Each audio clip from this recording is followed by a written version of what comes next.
रात का समय, पूरा गांव अंधेरे में डूबा हुआ, चमगादड़ उड़ते हैं।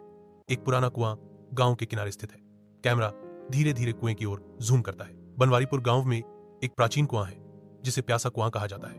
कहते हैं इसकी प्यास कभी बुझती नहीं और जो भी इसे पानी पिलाने जाता है वो खुद हमेशा के लिए खो जाता है। गांव का एक साधारण घर। सुमन 35, उसकी बेटी गुड़िया 10 और उसका भाई अर्जुन 28 रहते हैं। सुमन, गुड़िया, रात हो गई है, अब सो जाओ, कल स्कूल है। गुड़िया, माँ, क्या वो कुआं सच में भूतिया है? सुमन चौंकते हुए, तुझे ये सब किसने बताया? गुड़िया, बबलू ने। वो कह रहा था कि कुएं से किसी औरत के रोने की आवाज आती है। सुमना, वो सब अफवाहें हैं बेटा, अब चुपचाप सो जा। कैमरा खिड़की की ओर जाता है जहां से दूर कुआं दिखता है। अचानक एक काली परछाई कुएं से निकलती है। गांव में अफरा तफरी मची है। गांव का एक लड़का बबलू रात से गायब है। गांव के बुजुर्ग, ये चौथा बच्चा है जो उस कुएं के पास से गायब हुआ है। अब बहुत हो गया, उस कुएं को बंद करना होगा। पंडित रघुनाथ, नहीं, कुएं को छेड़ना मत, वहां एक आत्मा बसी है, उसकी प्यास बहुत पुरानी है, वो बदला ले रही है। अर्जुन गांव में हाल ही में लौटा है।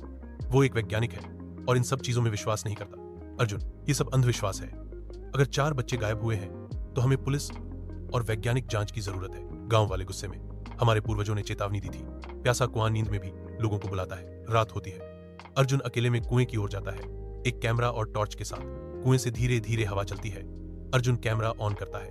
अर्जुन, रिकॉर्डिंग। यह कुआं करीब 300 साल पुराना है। सुनने में आया है कि एक समय यहाँ एक औरत को जिंदा गाड़ दिया गया था। अचानक एक चीख सुनाई देती है। अर्जुन मुड़ता है पर कोई नहीं। कैमरा झटके से घूमता है और कुएं से पानी के गिरने की आवाज आती है। एक औरत की कराहने जैसी आवाज, प प नी। अर्जुन डर के मारे गिर जाता है। अर्जुन वापस घर आता है लेकिन अब वो शांत और अजीब व्यवहार कर रहा है। आंखें सूनी, बात कम।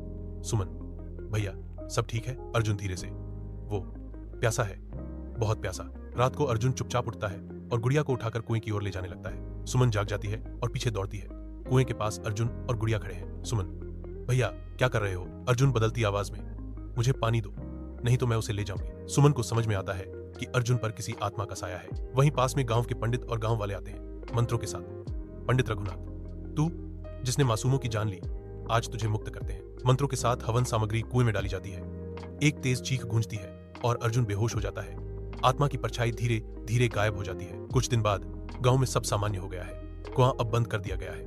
अर्जुन ठीक है और गुड़िया सुरक्षित। कुछ प्यासे पानी से नहीं, इंसाफ से बुझती हैं। उस आत्मा को अब शांति मिली। लेकिन बनवारीपुर की रातों में अब भी हवा से एक सवाल पूछा जाता है, क्या सच में वो आत्मा चली गई? कैमरा धीरे धीरे कुएं के ऊपर रुकता है। एक हल्की सी कराह फिर सज